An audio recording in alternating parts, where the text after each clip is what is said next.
לא תילחם באף אחד, וכשתצא לעוד שבת נחכה לביתה עם הליך מולך בשלב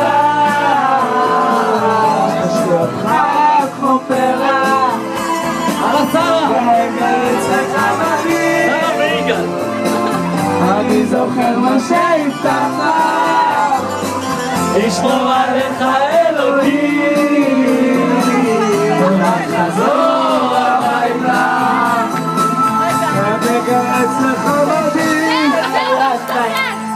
אני זוכר מה שהבטחת ישמור עליך אלוהים. לירן, הוא כבר השתחרר, יצא למילואים זה. הוא לא עושה מילואים, הוא הולך גיל האבק.